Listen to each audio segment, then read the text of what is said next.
probably be the intro for the vlog, and then it goes into when it says my name and then the drums play.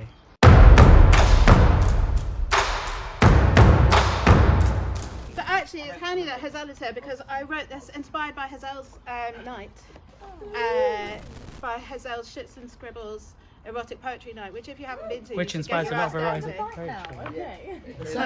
poetry.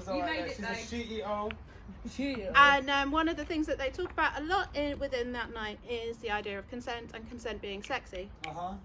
And so I wrote this piece called Consent. Angels never sang a sweeter song. I can't concentrate when he looks up at me and smiles that sly corner of the mouth smile like he knows what's going on. If he's psychic, I'm in so much trouble. He's shy, struggles with eye contact for too long, so looks away, keeps his hat down low, but he can't help but look back up to see if I'm still looking. Mm-hmm. Now he definitely knows. I struggle to articulate myself when he sits so close. He smells like fresh linen and my next mistake.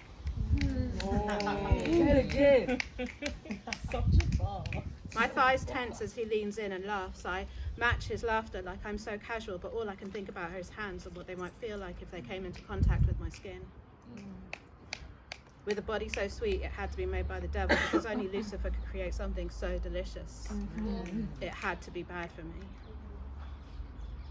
He stays and walks me hand in hand through our histories and trauma, patiently looking for black holes to deliver us from our pasts and into a future we are both afraid to grace. What use is love when your leaving is as inevitable as tragedy? But hair without knots in it is not as satisfying to run your fingers through as hair without the odd tangle. And I bring a head full of many tangles. Maybe too many. Vibrations seep out of him like radiation out of a damaged hazmat suit, filling the room with his aura, and I want to believe. We take turns to cry and I fall hard. If my heart were as big as Jupiter in this moment, I couldn't love him more. I can't breathe when he touches me like that. Leans into my neck and asks for consent. It's that simplicity of exchange that creates the change. I concede. Touch becomes a thing I've never experienced before, and it's all I can do not to beg for more. He places the flesh of his lips against my lips and inhales like he's bracing himself for what's to come, before landing his kiss so gently like he's handling papyrus, savouring the moment with all the reverence such treasures become. His second kiss lands harder and takes my breath away. The room trembles. Or is it me? He pulls me in at the waist, clearing the tangled mess from my neck with ease, displacing all my fears, and lays a path of kisses all along the curve of its nape. Once again, his hands are all I can think about, and now his touch is all I can feel. In that one moment of vulnerability lay secrets that opened more than doors. Heartbeats pressed in time, vibrations rising from root to crown, coronating him my king and me his queen, merged into one. Now I believe. So basically this poem is all about the journey of my life from the darker times through to the lighter times. And I feel like it's really quite symbolic at the moment as well, because I'm actually so in love with my life. Yeah. So Say it again. I'm so in love with my life. You said it earlier and I was like, I know. So I wouldn't say trigger warning, but content warning, mention of sort of suicidal ideation and self-harm. However, like, it really is a beautiful message and I'm really proud of myself for it. This is called 6 and I've not done it for months, so like, let's see if I remember it. Got this.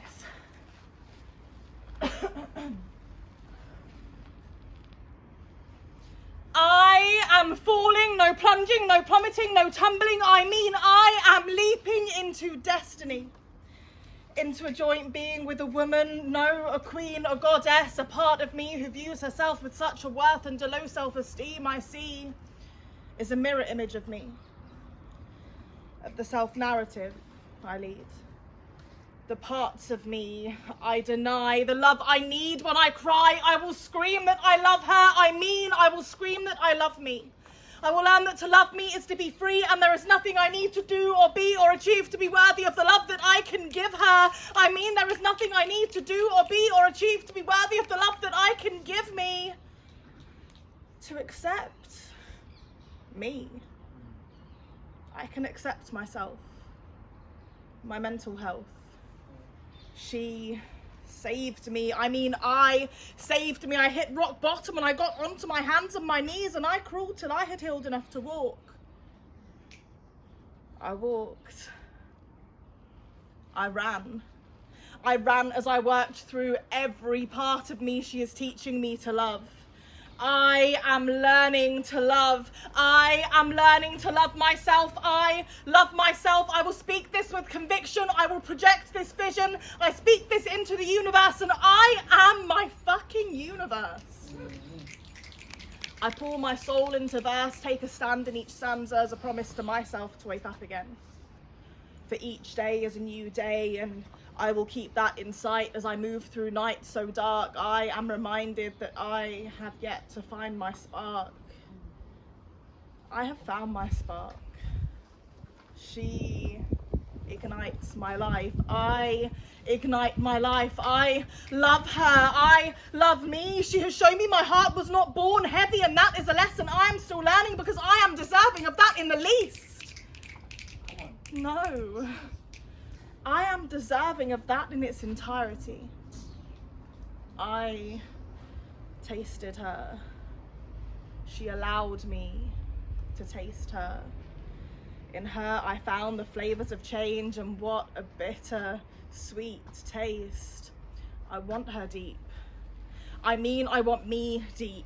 I want deep inside my broken mind to find answers. My mind is not broken, and I have found answers to questions I asked when my lips were sewn shut with fear. But I am ready to win this war now. I want to get to know her. Know me.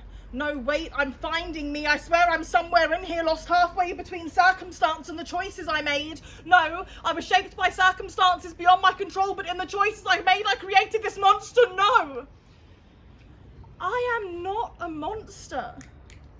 I just learned how to fight and I'm winning, but fuck, this hurts more than any self-inflicted curse I cast upon my skin I did not deserve.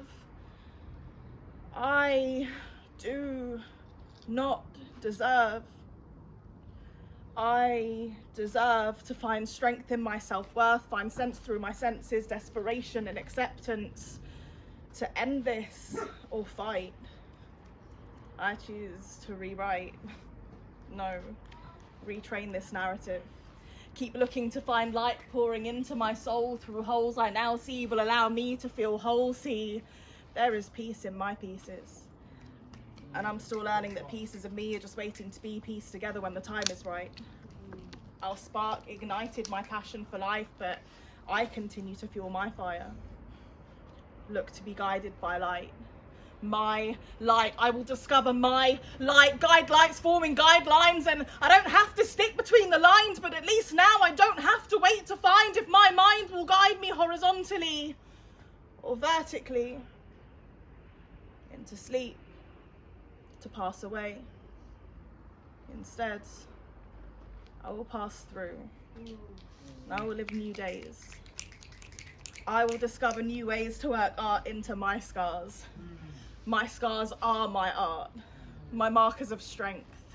I will let held tears fall where they once tore through my soul, and I will spiritually detoxify the parts of me which determine my lies to be truths. I won't lie to you. I won't lie to myself anymore. I try to transition this narrative into a new scene, make sense of what you see, wait, no sense, and act on what I need, have dreams. She has dreams. I have dreams. I dream of her gazing through my eyes, discovering her worth. I dream of us making it work. It will work. It won't be work. We share dreams, but my happiness can come from me. I can be happy. I deserve to be happy. I will be happy when I stop punishing my mental for its illness. I mean, I will stop punishing my mental for my illness, and I will be happy. So, let me fall. Let me jump. Let me lead. I will write and rewrite this narrative till I believe it. I believe it. I believe I deserve this journey. This journey has no end. It is a work of art. I am a work of art, and from this day, I will appreciate my beauty. I am beauty. I am beautiful. Yeah, you are. Yeah. Damn right. All right. Even with steps back, I will look forwards, not down. I will live my life. I am living my life. I am alive. I am alive. Thank you. Alex, so good again. Yeah, this one's called Chapters. So I came out the womb and I was looking for a better life. Little did I know that this world is filled with strife. Back then I had no bills to pay, a roof over my head and 3 meals a day. No need for stress. Where I'm going, who I am, mind's in distress, asking, was it all a sham? You see, I'm walking fine line between madness and sanity, but little did I know that that would end in tragedy. The fire of my mind, the one that's always burning, it's always on rewind, whether sleep I'm yearning. I'm always overthinking, every word and every gesture, even when I'm blinking, I'm thinking that I messed up. It's burning through my brain like fire through a field. I'm living constant pain, just trying not to yield. And yeah, I left the ends behind and travelled far away. Not sure what I'd find, turned out to be heartbreak. Yeah, I lost too many friends. Some I thought I'd die with, came and went like trends, even ones that I cried with. I remember the good times and they the bad. Should have paid more attention, I wish that I had. I put love into the world and hate into my heart. Blood droplets pearl as I tore myself apart. Carved words in my skin, written in my body's ink, release pain from within. I'm just trying not to sink. And yeah, I came close to the edge. That one I got pulled back from. Was standing on a ledge, wondering, should I drop? But thank you to my brothers, who always had my back. And thank you to my sisters for keeping me on track. And then I came back from exile to a life filled with holes. Been gone too long a while, I was with aching soul. The memories had flown, or that I just outgrown. Never been so alone, where I used to call home. And I came out the womb, and I was looking for a better life. Little did I know that this world's filled with strife. You see, bottle and pill, they make brothers for a day. But when all's said and done, it's work and not play. I just stopped bun, it was bad for my mind, because peace and clarity were impossible to find. And I pulled myself from depression, no shame in admission. Happiness is life's mission, but do I need assistance? I'm in another chapter, one is yet unwritten. I'm going in wiser and the apple's been bitten. And yeah, I paid a high price for knowledge as attainment, but I count myself lucky I'm not sleeping on the pavement. Okay, the terms of mistakes, my present and my past, but lighter tunnels end, I think I see at last. Love. So the first piece I'm going to do is just a little one from a play that I'm in the midst of writing. Play shit. New shit. So I'm taking a little leaf out of Jodie's book, really. Wow. But taking something from a play, yeah. Big up, Jodie. Big up, Jodie. Yeah.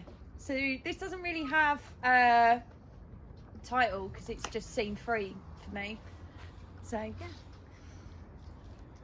Relaxation and communication intertwined through intoxication. Lips are less tight, meaning fights can ignite, but that's all right, because tonight's not that kind of night. Your mum jokes hitting the peak of conflict. Banter won't poison like a snake bite. But that seeps through its surface is the panic, the fear that people can see the struggle and won't come near.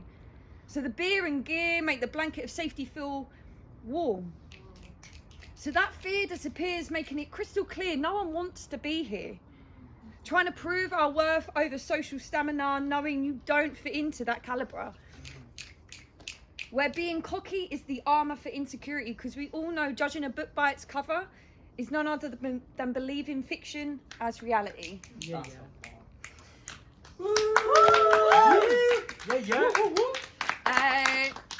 Which I feel like leads on to quite nicely. Lads' night out. Yeah! Couple cans. So here it is, Friday night or Wednesday night. Yeah. Wednesday night. Gary's looking for a sesh, so he's hit the pub and waiting for it to become a fucking delight. Now Pete's walked through, he's alright, bagged the whiteys, the shining night. Excited for tomorrow to be a rewrite from feeling like utter shite. Because it's never just 1, 2 or 3, meaning we stay till 4, 5, 6 in the morning. Now we're morning. But let's rewind it back to 1 when the pre-drinks at work were getting fun. Liquid lunching, munching, crisps and peanuts on a stomach there's 7 pints of Carlin. Dave is fucking flying. Look at him. Haha, you joker. Right, where's next? Who's closer?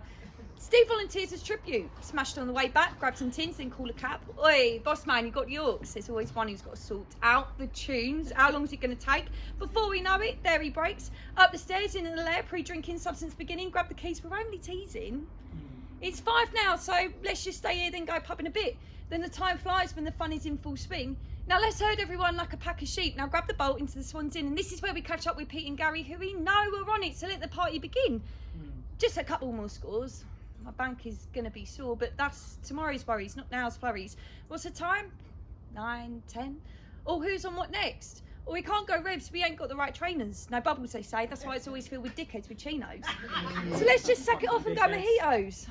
What is fucking shit there? Well, that's why it's good. Who's got the food? Dave does, now Pete has too. Well, we're gonna need more, so get that in before. Just rolled into the AM and the club is packed. Floor is covered in talent and pervs. Dave can't dance, Steve is chewing, Pete's ordering, Gaz is necking, pints, sadly. Women aren't his forte, to be fair, they ain't for anyone in this game. Pete's got the Jaegers, so let's go toilet, then have a fag. Smoking area being the main room for the stags. Club's closing, but we're still chasing the night's high. Fine, we can go back to mine. Now, as Dave said this, he knew he instantly regretted it, but he can't go back now, so bring on the 4 AM sins. Cab number 3 has a surge charge. Didn't help when Gaz was trying to give it large. Fuck it, open the door, give me the medicine, I need the cure. Hey, look who's found a spare baggie, top up in need for sure. Fuck, that's Kate. Ah, no, I'm trying to stay away from that shit. Fuck, sorry mate, I didn't know. Now we're all bugging out, wonky and insecure. As time slows, I don't know what's in store. Don't think I'm ready for reality just yet, so let's just call in for more. But no one's answering. Fuck, what's the time? 8 AM. Let's call it there. The light's shining bright and the cross of the nose is feeling kind of dodgy, but let's see how we're feeling for next Friday night, shall we? Yeah. So the next piece I sadly don't know off by heart just yet. It is okay. Hey! Man down! For context, She's fell off the someone's fallen thing. off the hammock. Someone had to do it. No. Someone had to do it. Not some lucas.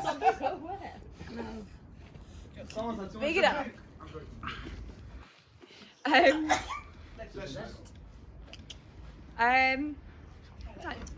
Yeah, this is. I love it. I wish I could say it's the first time I've done that. Hey, we've all been there. Yeah, this is here we go again. Through the alleyway, street lights shining like beams of light, guiding you to the safe haven away from London's grey. The midnight blue at 5 PM brings shivers down your spine, realising the shortness of the day means winter is here to stay. Gabby just got back from uni. She dropped her bags off at home and is now on her way to her old local. Catching up with old pals, chinwags and Jaegers means she's in for one at the Swan's Inn. Heading to the bar, Gabby bumps into Billy, who she hasn't seen since the end of year 13. The two of them used to sit next to each other in psychology, bitching about Mr. Stevens and his mundane way of teaching. Fucking hell, look at who's. You alright? Yeah, not too bad, lovey. How's life been treating you? Pretty sick, actually. And as the two end up chatting... Oh, sorry. Goddess. As the two carry on chatting, words are never ending. Silence hasn't existed since the beginning, and it's felt so nice seeing an old friend. You know, the ones you can go without seeing and then you meet and it's like nothing's changed. Banter's flowing with vodka shots ongoing. Before they know it, everyone's off clubbing. Oi, Gabby, you coming? I don't know if I can be harsh, you know, I don't really have any money. Then Billy chimes in and says, I don't think I'm going to be fair. Should we just go back somewhere else and have drinks elsewhere? Yeah, sounds good, lovey. Like I said, I ain't got much money, so more than welcome to head back to mine and stay on the sofa, that's fine. And this is all innocent, nothing flirty going on, but Billy is thinking an offer to hers is assuming that sex is on the horizon. As the two of them head back down the alley, Billy's eyes are wandering, gazing up and down Gabby, leaving his heart thundering. Gabby blissfully unaware in her own drunken sphere. It's been so nice catching up with you, lovey, honestly. Do you really think he's listening? All this going up there is thinking how long it will take for his brief to be thrown down the stairs. You know, the last time I saw you, I couldn't help but stare. I couldn't help but think you look really good in your tight blue flares. Gabby slurring what a crock of shite you spew when you're fucked, naively thinking there's no sexual intention with what's to come. The two of them reach the door. As it pushes open, Billy's hand finds Gabby's arse, miraculously helping him find his way in. Gabby just thinking, he didn't mean that, it's not that deep. Because she trusts him, ain't lost him, but all he can think is thrusting, and she's stumbling, and he's locked and loaded, ready to heat like the alpha dog on heat. So there he sits down and says, take a seat. Now she's clocked on, don't know where to go, going to and from in her mind and imagination, problem solving all the outcomes that could possibly be happening, and she's panicking, sweating on the inside, thinking, how the fuck did I end up here? Second guessing her own actions in her own dismay, and he's got his legs spread with his crotch on full display, stroking the couch with his left hand, and Gabby's still standing there sheepishly like a deer in headlights, stuttering, I think I need to go and put on my sanitary pad. Hoping that will be the moment to help to turn him off, but all he says is, I don't mind a girl with a heavy flow. The adrenaline in his eye, Gabby sighs, questioning why can't he just be a fucking ally? But then the guilt trickles down from her head to her thigh, giving the reply, it won't take me long to reapply. So Gabby heads upstairs, closes the door, double locked, looks in mirror, both hands gripped to the sink, pep talk in full swing. How do I get him out of here? You can do this, just be clear. I don't want to fucking sleep with you. I knew I should have just bought my own beard. No. Come on now. You've done nothing wrong. Just go out there and tell him, headstrong. Door opens, swings out, and there he is. I think I've lost myself. Unlocking door, spins open, and there he is. I think I'm going to go to bed now. You're more than welcome to stay on the sofa, like I mentioned before, trying to push the point that she never wanted him in her back door. What? I thought we were going to have another bev. Nah, sorry, mate. I think I need my pillow instead. Well, can't I just stay with you, have a bit of a snuggle? Gabby voms in her mouth internally, externally saying, nah, I think that might be too much for me already. But like I said, the sofa's fine. Nah, it's cool. I think I might just finish this wine, then dip. Gabby finally relaxing, thinking she got out of that one quick. Then Billy kicks. Now being able to finally undress in peace, puts on her trackies, takes off her makeup with a bit of elbow grease, lies in bed trying to understand how she could have in any way been a cop tease. And this all probably sounds that it's been made up for dramatic effect, but it hasn't. 2/3 of young women experience unwanted sexual attention from the men that they trust, which is still misconduct. So if this rings any truth, remember, just because a girl is getting on with you doesn't mean she wants to fuck you too.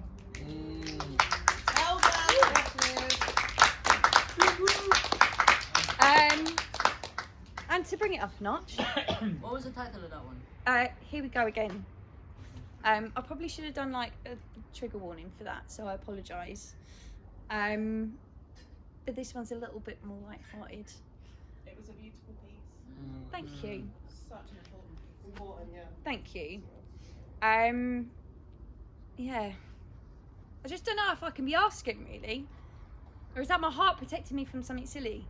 You see, I don't think I'm the kind of person that suits meeting people online. Conversation starters, I don't even know where to start. So here I swipe, have a look and see what fish are floating around, dead in the sea. Nah, that's harsh, I know. Because I'm a veggie, I don't eat anything that smells unclean and looks like it's got a layer of dairy. But before I get there though, I need to create my thirst trap profile. Something to make sure I don't look like I'm from the land of Jeremy Kyle. Find some pics from 2018. Definitely not catfishing this vanity scene. Get a filter on that, stick my arse out so it don't look flat. What can I say is the key to my heart? probs can't say gallbladder with bile, so I'll just write park dates and smiles. So let's give it a swipe and see what's on here. I can already feel my sanity going spare with each passing bloke writing the same nonsense. My vagina is already dried up and on the defence. Endless pics of men with their pets thinking dogs and puppies will get me wet. A gateway to my pussy when this cat craves originality. Say it again. A gateway to my pussy when this cat craves originality. Is this a dating app or a Battersea dog sad? Waiting for that opening line. Oi, what you saying, B? You reckon I can be your shining knight? Fuck me, give that swiping on to the next. 2 texts deep and the dick's pic ain't even erect. Just some sad, flaccid, lonely vessel like my dating life slowly going down the shithole. I love how hey, how are you? Can cut straight to a let me think you're a bum, I'll make you come in too. If only that were true. When sadly reality feeds you with a free fresh gym, making me want to throw myself in the fucking bin. But let's get back to that dopamine scroll. Who we got now? 26-year-old Tom from Whitstable, whose biggest date foul is bumping into a girl who lets shit on his chest, but that's okay, because he's looking for his soulmate, as his soon-to-be ex isn't the best. All he wants is someone who won't lie or cheat, because his insecurities make him want to be the only one that eats and beats. So now I'm swiped, bugged out eyes and the iPhone light, in bed at night, pseudo-cream on face, looking like a spice. A solid serving of Nando's mango and lime, because extra hot is overrated. All it is an overwhelming sensation of heat that's uncomfortable and tasteless. What a treat.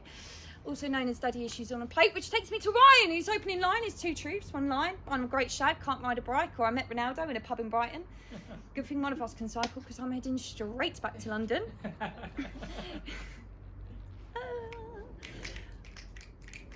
So now I... Oh, fuck. Take it back after Ryan. Read it back. 26-year-old Tom from Whitstable, whose biggest date fail is bumping into a girl he lets shit on his chest, but that's okay, because he's looking for his soulmate, as his soon-to-be ex isn't the best. All he wants is someone who won't lie or cheat, because his insecurities make him want to be the only one that eats and beats. So now I'm swiped, bugged out eyes and the iPhone light, in bed at night, pseudo-cream on face, looking like a spice. A solid serving of Nando's mango and lime, because extra hot is overrated. All it is an overwhelming sensation of heat that's uncomfortable and tasteless. What a treat. Also take fuck. I'm really sorry. You got this. She's like this. Let's find it. So now I swipe. Is he my type? Do I like what I see? Because it ain't just about you or me. It's about connection, and this can be more than sexual. But the longer I'm on it makes me want to change my orientation. Now I've stumbled upon Jack, who's 27 from Devon, clearly with a mental age from clearly with a mental age of 11. I've had a few Cappy Morgs, I apologise. Clearly with a mental age of 11, because he thinks he's entitled like a predator on the hump, but that's because he works in civil service and is openly a Tory cunt. Yay. So now I swipe, finding this dating app going down the waste pipe. It's all just so boring and a bit of a drag. Even RuPaul would see this lineup and want to suffocate in a carry bag. Let's not be too close-minded. Got to keep putting myself out there and play this love game fair.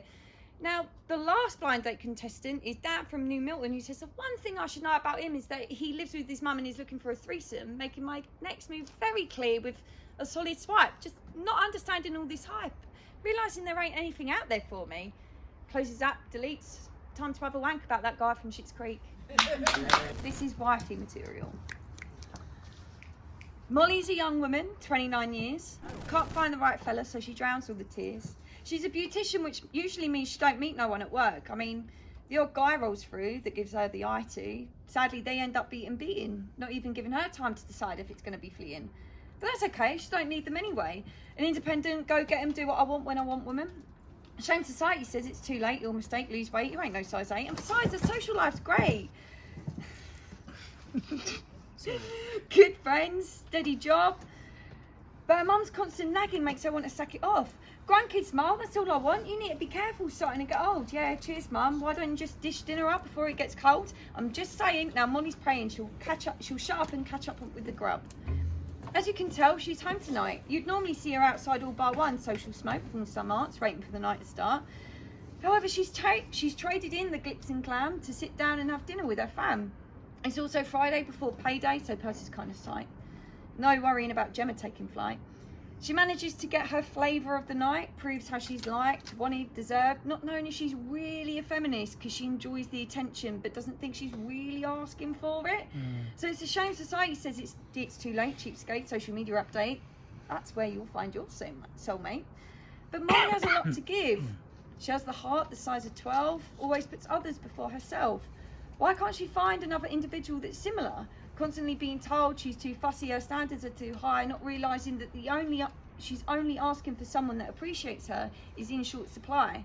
So her mum carries on and her dad joins in too. Pass the spuds please, love, just do what Claire did. She met her fella online, top bloke he is, good kid, when really into the DMs he slid. And there's nothing wrong with that, it's just not Molly's style. She hasn't been the confident type, hasn't been for a while. Doesn't help when society says it's too late, don't hate, appreciate, put some makeup on, you look alright, state. The thing is, Molly is just trying to live her life.